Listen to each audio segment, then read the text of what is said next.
Welcome to Kenton's videos. Enjoy the video. In this video, I will show you how to make easy cream caramel. First, combine 1/2 cup of sugar with 2 tablespoons of water in a saucepan. Heat this mixture over medium heat without stirring until it turns a rich amber color. Carefully pour the hot caramel into 4 individual ramekins, swirling to coat the bottom. This creates the delicious, sweet base for our dessert, ensuring that signature flavor. Next, let's prepare the creamy custard. In a bowl, whisk together 3 large eggs, 1/4 cup of sugar, and 1 teaspoon of vanilla extract until just combined.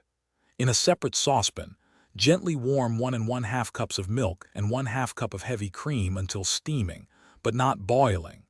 Slowly pour the warm milk mixture into the egg mixture while continuously whisking to temper the eggs. Finally, strain the custard through a fine mesh sieve for a perfectly smooth texture. Now it's time to bake our delicious dessert. Carefully pour the strained custard into the caramel-lined ramekins. Place the ramekins in a larger baking dish and fill the dish with hot water, reaching about halfway up the sides of the ramekins. Bake in a preheated oven at 325 degrees Fahrenheit for 40 to 50 minutes, or until the edges are set but the center still jiggles slightly. Once cooled, chill for at least 4 hours. To serve your perfectly chilled cream caramel, run a thin knife around the edge of each ramekin to loosen the custard. Place a serving plate over the ramekin, and with a quick, confident flip, invert it.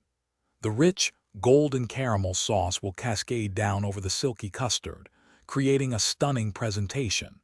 This elegant dessert is sure to impress. Remember to check the description below for a link to the Echo Dot smart speaker and other great deals. Thanks for watching. Consider subscribing if we helped you.